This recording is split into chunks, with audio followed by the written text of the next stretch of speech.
பத்திரிகை மற்றும் ஊடகத்துறையினருக்கு எனது வணக்கங்கள். கன்னட படம் பண்ணியிருக்காங்க அப்படின்னு ஒன்று கன்னட டைரக்டர் போகிறதுக்கு கன்னடாவில் தான் பேச போகிறாங்கன்னு நினச்சிருப்பாங்க. ஆக்சுவலாக கன்னடா டைரக்டர் கன்னடாவில் படம் பண்ணியிருக்கேனே தவிர இங்கே தான் என்னுடைய வாழ்க்கை கோரியோகிராஃபராக ஸ்டார்ட் ஆகி கிட்டத்தட்ட ஒரு 400-500 சாங்ஸ் பண்ணியிருக்கேன். இங்கே சுந்தர்சி சார் படத்துக்கு தனுஷ், அர்ஜுன் சார், நிறையா எல்லாருக்கும் பண்ணியிருக்கேன் இங்கே. ஸோ அதுக்கப்புறமா தான் எனக்கு ஒரு ஆப்பர்ச்சுனிட்டி கிடச்சி பெங்களூரில் படம் டைரக்ட் பண்ண போனேன். பேக் டு பேக் இந்த ஒரே ப்ரொடியூசர் கிட்ட நான் ஒரு 5 படம் பண்ணேன். 6 படம் பண்ணேன் ஒரே ப்ரொடியூசர், 5 படம் பண்ணேன். அப்புறம் ஒரு ஓன் ப்ரொடக்ஷனில் ஒரு படம் பண்ணேன். இது என்னோட 7வது படம், ஆனால் தமிழில் முதல் படம் என்னோடது.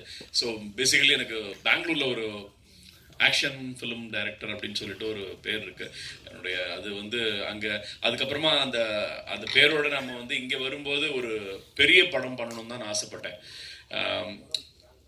எல்லாருமே இங்கேருந்து போய் ஒரு படம் பண்ணுவாங்க, மணிரத்னம் சார், பாலுமகேந்திரா சார், அது மாதிரி வரும்போது ஒரு படம் பண்ணி 2 படம் பண்ணிட்டு இங்கே படம் பண்ணுவாங்க. அப்படி ஒரு வாய்ப்புக்காக தான் அந்த படம் போய் பண்ணிட்டு மறுபடியும் இங்கே வரலான்னு நினச்சிருக்கும் போது பேக் டு பேக் அதே ப்ரொடியூசரே எனக்கு கிட்டத்தட்ட அந்த 5 படத்துக்கும் எனக்கு ப்ரொடியூசராக இருந்தார். அந்த producer mister Paramesh, mister Prem அவருக்கு நன்றியை தெரிவிச்சுக்கிறேன். அதுக்கப்புறமா இங்கே வரும்போது ஒரு படம் பண்ணணும்னு சொல்லிட்டு நான் ஒரு சில டைமில் நான் அப்ரோச் பண்ணியிருக்கேன். ஒரு சில ஹீரோஸ் கிட்ட அப்ரோச் பண்ணியிருக்கேன். லாரன்ஸ் கிட்ட, விஷால் சார் கிட்ட, இன்னும் நிறைய பேர்ட்ட அப்ரோச் பண்ணியிருக்கேன். எல்லாமே அப்படி கைக்கு வந்து போச்சு. அப்போ நினச்சேன், சரி பண்ணால் பெரிய படம் தான் பண்ணணும், வேற எந்த படமும் பண்ணக்கூடாது அப்படின்னு. இப்போ எங்கள் வீட்டில் தான் சொன்னாங்க, நீங்கள் அப்படி தான் நினைக்கக்கூடாது, இங்கே கன்னடாவில் படம் பண்ணும்போது கூட நீங்கள் அப்படி தான் நினச்சிங்க, ஒரு சின்ன படம், அந்த படம் பெரிய படம் ஆச்சு, இல்லை நீங்கள் பண்ணுற படம் பெரிய படமாக ஆகணும்னு நினைங்க அப்படின்னு சொல்லிட்டு ஒரு வார்த்தை சொன்னாங்க. சரி, ஓகே பார்க்கலான்னு சொல்லிட்டு அப்புறம் நான் ஒரு 6 மாதம் அமெரிக்கா போயிட்டேன். சரி பார்க்கலாம், இது நடக்குமான்னு தெரியலன்னு சொல்லிட்டு அப்புறம் அகெயின் இங்கே வந்தோடனே எனக்கு நிக்கில் முருகன் சார் தான் இந்த அக்யூஸ் படத்துக்கு ஒரு பிள்ளையார் சொல்லி போட்டு வச்சவர். அவர்கிட்ட தான் முதல்ல நான் ஒரு பிஆர்ஓ அவர் எனக்கு என்னுடைய கணப்பான ஒரு படம் பெரிய ஹிட் அங்கே. அந்த படத்தை நாங்கள் தமிழில் இங்கே யாரோ இவன்னு சொல்லி பண்ணேன். ஆனால் அன்ஃபார்ச்சுனேட்லி அந்த படம் இங்கே ரிலீஸ் பண்ண முடியல. எனக்கு அந்த டைமில் அவங்களுக்கு பெரிய வெள்ளம்லாம் 2015 அந்த டைம் ரிலீஸ் பண்ண முடியல. அப்போ எனக்கு பழக்கமானார். அப்புறம் இங்கே வந்ததுக்கப்புறமா நான் அவரை மீட் பண்ணும்போது சொன்னார், பிரதர் நீங்கள் ஒரு படம் பண்ணுறீங்களா, இங்கே ஒருத்தர் உதயான ஒருத்தர் தெரியும்ல? ஆமாம் தெரியும் சார், நேயல் விஜய் சாரோட பிரதர். அவர் ஒரு கதை கேட்டுட்ருக்காரு, வேணால் நீங்கள் ட்ரை பண்ணி பாருங்கள், நம்பர் தரேன் அப்படின்னாரு. சரி சும்மா சொல்லி பார்ப்போம் சொல்லிட்டு தான் நான் நேராக ஃபோன் அடித்தேன். ஆனால் எடுத்து ஃபஸ்ட்டு ரிங்லேயே எடுத்துட்டாரு. எடுத்து சொல்லுங்கள் சார் அப்படின்னாரு. சார் இது மாதிரி நான் பிரபு சார், சொல்லுங்கள் சார் சொல்லுங்கள் சார். இல்லை சார் இது மாதிரி நான் உங்களுக்கு மீட் வாங்க சார் அப்படின்னாரு.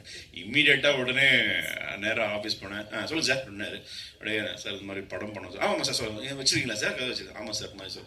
சரி சொல்லுங்கள் சார். நான் ஒன்று என்ன பண்ணேன், இனிமேல் போய் கதை பண்ணிக்கிட்டுலாம் சொல்ல வேணாம், இவங்க நான் இது ஒரு சின்ன கதை தான், அது சொல்லிடுறேன் சார். இது ஒரு படம்லாம் பண்ணி நம்ம ஆல்ரெடி வச்சிருப்போம்ல, சுட்டு வச்சிருப்போம்ல, அதே மறுபடியும் திருப்பி போட்டு தோசையை கொடுத்துருவோம் சொல்லிட்டு சார் நான் கன்னடத்தில் ஒரு படம் பண்ணியிருக்கேன், லாஸ்ட் படம். அந்த படம் இப்போ பிரைம்லாம் இருக்குது. அந்த படம் உங்களுக்கு ரீமேக் நல்லாயிருக்கும், ஒரு ரொம்ப செட்டில்டான பட்ஜெட்டாக இருக்குது, சின்ன பட்ஜெட் படமாக தான் இருக்குது சார். பார்த்துட்டு சொல்லுங்கள் சார், நான் மனம் பண்ணேன். பார்த்து சொல்கிறேன் சார், நீங்கள் சொல்லுங்கள். பார்க்கவே இல்லை, 2 நாள் கழிச்சு சார் அது படம் எனக்கு அப்படிலாம் படம் வேணாம் சார், எனக்கு அது ஒரு டார்க் காமெடின்னு சொல்கிறீங்க, எனக்கு கொஞ்சம் வேற மாதிரி வேணும், அது கொஞ்சம் கொக்கி மாதிரி, மைனா மாதிரி, அந்த மாதிரி ஒரு ராவா ரஸ்டிக்கா அப்படி ஒரு படமாக இருக்கணும் அப்படின்னாரு. உடனே சரி ஓகே அப்படின்னா, ஆனால் அந்த பட்ஜெட் கூட ரொம்ப பெருசாக போயிடக்கூடாது சார், அது பார்த்துங்க அப்படின்னாரு. சரி ஓகே பார்ப்போம் அப்படின்னு சொல்லிட்டு. ஆனால் எனக்கு சரி வந்துட்டேன், இன்னைக்கு அப்புறம் நம்ம கேட்க வேணாம் விட்டுலாம் சொல்லிட்டு வந்துட்டதுக்கப்புறமா யோசிச்சேன். அப்போ நான் ஒரு படம் கன்னடாவில் சொல்லியிருந்தேன், ஒருத்தர் கதை சொல்லியிருந்தேன் ஒரு ஹீரோக்கு. அன்ஃபார்ச்சுனேட்லி அந்த ஹீரோ அந்த டைமில் பண்ண முடியல. அப்போ சும்மா சொல்லி பார்ப்போமா, ஏன்னா அந்த கதை பெரிய பட்ஜெட் கேட்குமே, என்ன பண்ணலாம் சொல்லிட்டு சரி சொல்லி வைப்போம், வருது வராட்டி போது சொல்லிட்டு ஸ்ட்ரைட்டாக போய் சார் ஒரு கதை இருக்குது கேட்குறீங்களா அப்படின்னு. சார் பட்ஜெட் இல்லை சார் ரொம்ப சின்ன பட்ஜெட் தான் சார் இருக்கும் அப்படின்னு சொன்னேன். சொல்ல கேட்டார். நல்லா இருக்கு சார், இந்த கதை நல்லா இருக்கு சார், ஆனால் நீங்கள் இது எப்படி நீங்கள் சொல்கிற இந்த பட்ஜெட் நம்ம சொல்கிற ஒரு பட்ஜெட்டில் இல்லை சார், பண்ணிடலாம் சார் அப்படின்னு. அப்படியா, சரி எனக்கு ஒன்று பண்ணுங்க, இப்படி நீங்கள் லைனாக சொல்கிறத எனக்கு கதையை பண்ணி கொடுங்களேன் அப்படின்னாரு. சரின்னு உடனே நானே என்ன பண்ணேன், ஃபுல்லாக பவுண்டர் ஸ்கிரிப்டை கொண்டு போய் அவர்கிட்ட கொடுத்தேன். சார் இதான் சார் கதை அப்படின்னு சொல்லி கொடுத்துட்டேன். அப்பயே அக்யூஷன் பெயிண்ட் வச்சு டைட்டில் வச்சு கொடுத்தேன். அது கொடுத்த உடனே அவர் பார்த்துட்டு நான் படிச்சு சொல்லிட்டேன் அப்படின்னாரு. சரி ஓகே, எல்லா ஹீரோக்களும் அப்படி தான் படிச்சு சொல்ல போகிறாங்க, நம்ம வச்சுட்டு நம்ம பாடு கிளம்பிலாம் சொல்லிட்டு நினச்சிட்டு இருக்கும்போது ஒரு 45 மினிட்ஸ்லேயே 1 ஹவர்லேயே கால் பண்ணார் எனக்கு. நான் வீட்டுக்கு போய் என்ட்ரியாக காரை வச்சுட்டு நான் வீட்டுக்குள்ளே போகிறேன். கால் ஹலோ சார், சார் என்ன சார் சொல்லுங்கள் sir. Super sir, first of சூப்பராக பண்ணுறீங்க, எக்ஸலண்ட்டாக இருக்குது சார். நான் காரில் போகும்போதே படிச்சுட்டேன். எனக்கு மீதியை வந்து உங்களுக்கு ஈவினிங் வீட்டுக்கு போகிறதுக்குள்ள நான் சொல்லிடுறேன் அப்படின்னாரு. வீட்டுக்கு போயிட்டு சொல்கிறேன். அப்புறம் ஃபோனே பண்ணல. அப்போ நினச்சேன் ஃபர்ஸ்ட் ஹாஃப் பண்ண நல்லா இருக்குது போல இருக்குது, செகண்ட் ஹாஃப் நல்லா இல்லை போல இருக்குது, சரி என்ன பண்ணலாம்னு சொல்லும்போது ஒரு சாயந்தரம் ஒரு 7 மணிக்கு ஃபோன் பண்ணார். சார் நம்ம இந்த படம் பண்ணுறோம், செம்மையாக இருக்குது சார், முக்கியமாக என்னோடய கேரக்டர் ரொம்ப நல்லா இருக்குது சார், நீங்கள் ஆரம்பிச்சிடலாம், நாளைக்கு என் ப்ரொடியூசரை மீட் பண்ண வச்சிடறேன் அப்படின்னாரு. சரி ஓகே சார் அப்படின்னா நாளைக்கு காலைல போனோன்னா அவங்க ப்ரொடியூசர் தங்கவேல் சார், அவருடைய சன்னு மிஸ்டர் பன்னீர்செல்வம் சார் எல்லாருமே அங்கே இருந்தாங்க. பார்க்கும்போது என்னடா வில்லன் மாதிரியே இருக்கிறாங்க எல்லாரும் அப்படின்ற மாதிரி பயம் வந்துச்சு. நேராக போய் சொன்னேன், சார் இந்த மாதிரி தானே, சரி நம்ம முதல்ல இந்த அக்யூஸை நம்ம எப்படியாவது வந்து இது பண்ணிடலாம் சொல்லிட்டு சொல்ல ஆரம்பித்தேன். சொல்லி முடித்த உடனே எல்லாருமே அப்படி சைலண்டாக இருந்தாங்க. அப்புறம் வெளியே வந்து முதல்ல எனக்கு தங்கவேல் சார் பையன் தான் சார், செம்ம கதை சார், எனக்கு அப்படி கேட்டுட்டு ஒரு கிட்டத்தட்ட 15 நிமிஷம் என்கிட்ட வெளியே வந்து பேசிட்டே இருந்தார். என்னடா இவர் பன்னீர்செல்வம் சார் எதுவுமே சொல்லியே என்ன சொல்லலாம் சொல்லிட்டு வரும்போது அவர் வந்து கிட்டத்தட்ட ஃபோனை போட்டு என்கிட்ட 1/2 hour பேசினார். எப்படி பிரதர் இந்த மாதிரி கதை பண்ணீங்க, இப்படி ஒரு கதை பண்ணீங்க, இப்படி ஒரு விஷயம் பண்ணீங்கன்னாரு. சரி ஓகே அப்படின்னு. அப்புறம் ஒரு சின்ன ஒரு சம்பவம் நடந்துச்சு. கேட்டேன், சார் இந்த படம் வந்து நமக்கு ரொம்ப பெரிய பட்ஜெட் ஆகிடுமே அப்படின்ற மாதிரி ஒரு சின்ன இது வந்துச்சு. நான் ஒன்றும் இல்லை சார், இது வந்து கொஞ்சம் நம்ம செட்டில்டாக பண்ணிக்கலாம் சார், ஆனால் எனக்கு ஒரே ஒரு 3 விஷயம் தான் சார். என்ன சார், சார் இந்த பஸ்ஸு ஒன்று பெருசாக பஸ்ஸு வாங்கி கவுத்து அது பஸ்ஸில் இருக்கிறவங்களாம் அடிபட்டு ஒரு பெரிய ஆக்ஷன் சீக்வன்ஸ் இருக்குது சார், அது ஒரு சின்ன விஷயம் தான் சார்.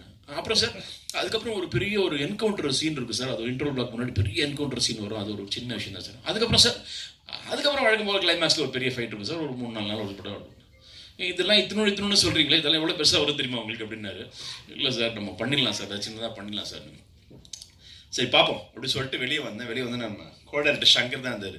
என்ன சார் நீங்கள் போட்டு கதை சொல்லிட்டு வந்துட்டீங்க, இந்த கதை இந்த பட்ஜெட்டு என்ன தாங்கன்னு நினைக்கிறீங்க? நான் விடுங்க கதை ஓகே ஆயிடுச்சுல, கார் வாங்கிடலாம் விடுங்க அப்படின்ற மாதிரி அப்படியே வெளியே வந்துட்டு கிட்ட சொல்லிட்டு இருந்தேன். இப்போ இவர் நம்ம பன்னீர்செல்வம் இது ஒரு சின்ன பட்ஜெட்டில் தான் ஆரம்பிக்க போகிறோம்னு நினச்சது. அதாவது ஒரு விஷயம் நான் கேள்விப்படுவேன், ஒரு பெரிய கோடீஸ்வரன் பணக்காரன் வந்து திடீர்னு ஏதாவது சின்ன லாஸ் வந்துச்சு அப்படின்னா உடனே வந்து அவங்க பையன் சொல்லுவானா, என்னோட அடிப்பு லாஸ் ஆயிடுச்சு, சரி சரி இனிமேல் ஜெட் ஃப்ளைட்லாம் போவேன்னா நீ வந்து எக்கானமி கிளாஸ்லேயே போ அப்படின்ற மாதிரி. இவங்க வந்து அந்த பட்ஜெட்டை வந்து நினச்சிட்டு இவருக்கு இதுவே சின்ன பட்ஜெட் அப்படின்னா அப்போ நான் யோசிச்சேன், ஐயோ இன்னுமே கொஞ்சம் பெரிய பட்ஜெட் சொல்லியிருக்கலாம் போல இருக்கு அப்படின்னு நினச்சேன். ஏன்னா ஒரு 6-7 கோடி ரூபாய் வந்து சின்ன பட்ஜெட் எனக்கு ரொம்ப ஆச்சரியம் ஆயிடுச்சு. ஓகே, ஆனால் என்னன்னா ஒரு நாள் கூட முகம் சொல்லிக்காம இந்த விஷயத்துல என்கிட்ட வந்து ஒரு வார்த்தை கூட கேட்கவே இல்லை. நாங்கள் ஒரு 62 நாள் ஷூட்டிங் பண்ணோம். எல்லாம் அந்த 55 நாள் சொன்னாங்க, அது வந்து எல்லா டபுள் காட்சிலாம் சேர்த்து என்கிட்ட சொல்ல ஒரு நாள் கூட வந்து ஒருத்தர் கூட இது ப்ராமிஸாக ஒருத்தர் கூட என்கிட்ட வந்து இது ஏன் இப்படி நடக்குது எது நடக்குது ஏன் அப்படின்னா நல்ல டெக்னீஷியன்ஸ் எனக்கு கிடைச்சாங்க. படத்துடைய ஃபைட் சீக்வன்ஸ் அப்படின்னும் போது யாராவது புதுசாக வச்சு பண்ணிக்கலாமா சார், புது மாஸ்டர் கூட நம்ம என்கரேஜ் பண்ணலாம் அப்படின் போது இல்லை, நிறைய பிரச்சனைகள் நடக்குது, ஃபைட் இதெல்லாம் நிறைய நடக்குது. அதனால இந்த பெரிய விஷயம் இப்போ கூட சமீபத்தில் ஒரு கார் இதில் வந்து ஒரு ஸ்டண்ட் நடிகர் இறந்து போனார், ரொம்ப வருத்தமாக இருந்துச்சு. ஸோ இது ஒரு பெரிய பஸ்ஸு, இந்த பஸ்ஸில் கிட்டத்தட்ட 20-25 பேசஞ்சர், ஒரு 50 பேசஞ்சர்ஸ் இருப்பாங்க.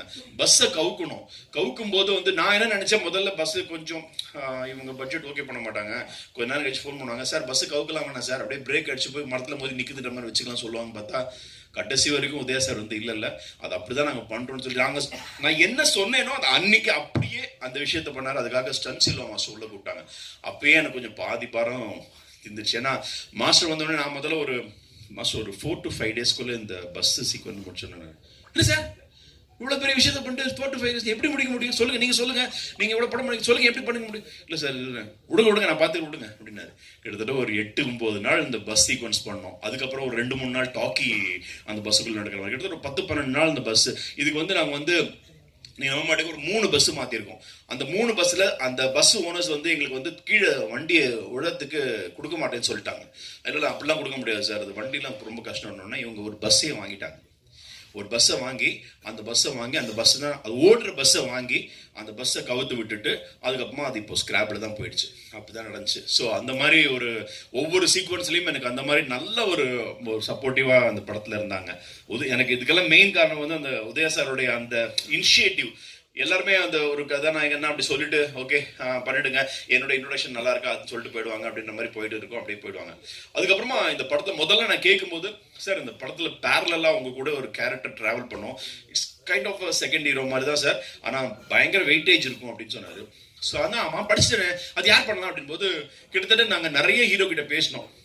எல்லாருமே ஒவ்வொரு காரணம் சொன்னாங்க, ஒவ்வொருத்தங்க பிஸியா இருந்தாங்க, என்னென்ன விஷயம் இருந்தது. அப்போ உதய சார் சொன்னாரு, இல்ல இதுக்கு நல்ல ஒரு ஆள் வேணும், நீங்க சொல்ற ஆளுக்கு நம்ம பார்க்கலாம், வெயிட் பண்ணுங்க சொல்லி அப்புறம் ட்ரை பண்ணிட்டே இருக்கும்போது ஒரு நாள் வந்து சார் ஆஃபீஸ் வாங்க சார் சொல்லி இந்த அஜ்மல் எப்படி இருப்பார் அப்படின்போது, எனக்கு முன்னாடியே அஜ்மல் படம்லாம் பார்த்துருக்கேன், முஷ்கின் சார் படம்லாம் பார்த்துருக்கும் போது ஐய் பரவாயில்லையா அஜ்மல், ஓகே வெரி குட் கூப்பிடலாம்னு எனக்கு காலையில் ஃபோன்லேயே கதை சொல்லுங்கன்னாரு. ஃபோனில் கதை சொன்னோன்னா ஓகே இம்மீடியட்டாக ஓகே சொன்னார். சொல்லிட்டு ஆன் போர்டு வந்ததுக்கப்புறம் அந்த டே ஒன்லேருந்து அவர் வந்த அன்னிலேருந்து இன்னி வரைக்கும் என் கூட ஒரு அசிஸ்டன்ட் டைரக்டர் ஒர்க் பண்ணிட்டு இருக்காரு. இதை நான் வந்து மனசார சொல்றேன். டே ஒன்லேருந்து இன்னி வரைக்கும் ஒரு அசிஸ்டன்ட் டைரக்டர் தான் ஒர்க் பண்ணிட்டு இருக்காரு. எந்த சீன் அவர் வந்து என்ன ஏன் இப்படி பண்றீங்க, இல்ல இல்ல இல்ல நல்ல கதை இது, இப்படி எல்லாம் பண்ண நல்லா பண்ணுங்க, இல்ல இல்ல நான் சொல்றது புரியுதா உங்களுக்கு, இப்படியே வந்து என்கிட்ட பேசி இல்ல இல்ல வேணாம் இங்க வாங்க இப்படி வைங்க சார் நான் சொல்றது கேளுங்க சார் அவங்க சார் ப்ரொடக்ஷன் பட்ஜெட் நல்லா இருக்கு சார், நல்லா பண்ணுங்க. ஓகே சார் நல்லா பண்ணிடலாம் சார். அன்னில இருந்து இன்னி வரைக்கும் அவர் வந்து ஒவ்வொரு சின்ன சின்ன விஷயத்தையும் என்கிட்ட இன்வால்வ் ஆனாரு.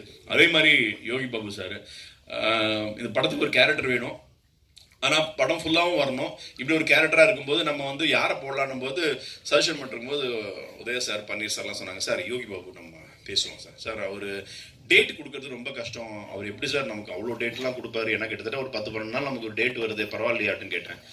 இல்லை சார் பேசுவோம் சார், கதையை நீங்கள் முதல்ல சொல்லுங்கள் அப்புறம் நம்ம பேசி பார்ப்போம் சொல்லி என்னை கூப்பிட்டு போனாங்க உதய சார் யோகி பாபு சார்கிட்ட.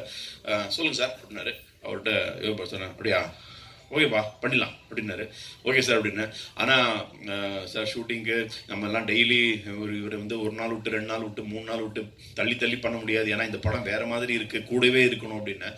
அப்போது அவருக்காக நாங்கள் ஒரு போர்ஷன் எடுத்து கண்டினியூவாக வரா மாதிரி ஒரு வாரம் 10 நாள் வந்து ஒரு 3 நாள் வந்து நாங்கள் ஏலகிரிலையும் ஒரு 7 நாள் ஏலகிரிலையும் ஒரு 3 டேஸ் சென்னையிலையும் வந்து அவரை காம்பேக்டாக அவருடைய டேட்டை வச்சுக்கிட்டு அவர் ஒரு நாள் கூட மிஸ் பண்ணாமல் அந்த கண்டினியூவாக 10 டேஸ் எங்களுக்கு பண்ணி கொடுத்தாரு யோகி பாபு சார். ஒவ்வொரு சீன்லையுமே எங்களுக்கு வந்து நல்லா இன்புட் கொடுத்து நல்லா வருது பாஸ் பண்ணுங்க. ஒரு சீனில் டயலாகே சொல்லுவார், எப்பா உங்கள் 2 பேர் காம்பினேஷனில் மட்டும் நான் முழிக்கிறேன் அப்படின்ற மாதிரி யோகி பாபு சார் வந்து உதயா சாருக்கும் அத்திமன் சாருக்கும் சொல்லியிருப்பாரு. அந்த மாதிரி ஒரு நல்ல ஒரு படம் ஃபுல்லாவே வந்துட்டு போற காமெடியன் இல்லாம ஒரு கதையாவே அதுல உள்ள இருப்பார் அவரு. அதுக்கப்புறம் ஹீரோயின் ஜான்விகா, நாங்க ஃபர்ஸ்ட் ஆடிஷன் பண்ண ஒரே பொண்ணு, கனடாலேருந்து பெங்களூர் வந்திருக்காங்க. என்னடா அது டேரக்டர் பெங்களூர் இருந்தால் கன்னட படம் பண்ணணும் பெங்களூர் பண்ண கூப்பிட்டாங்க. இல்லை, அந்த பொண்ணு வந்த உடனே ஒரே ஒரு ஆடிஷன் மட்டும் எங்களுக்கு ஒரு முக்கியமான சீன் இருந்தது, அந்த சீனை பண்ண சொன்னேன். தமிழே தெரியல அந்த பொண்ணுக்கு, ஆனாலும் அது தங்கிலீஷ்ல எழுதிட்டு அழகா அதை வந்து ரொம்ப அழகா போர்ட்ரேட் பண்ணாங்க. நினைச்சேன் அந்த கண்ணு அந்த பேசும்போது ஒவ்வொரு ஆங்கிள் ஒவ்வொரு மாதிரி ஒருத்தங்க டிசமல் பண்ணாங்க. நான் நினைச்சேன் கண்டிப்பா இவங்க தான் நமக்கு மலர்னு அவங்க பேரு, அந்த மலர் கேரக்டர் இவங்க தான் பண்ணணும்னு சொல்லி ஃபிக்ஸ் பண்ணிட்டேன். அது வந்து எல்லாமே தானா இந்த படத்துக்கு அமைஞ்சதுன்ற மாதிரி தான் சொல்லணும்.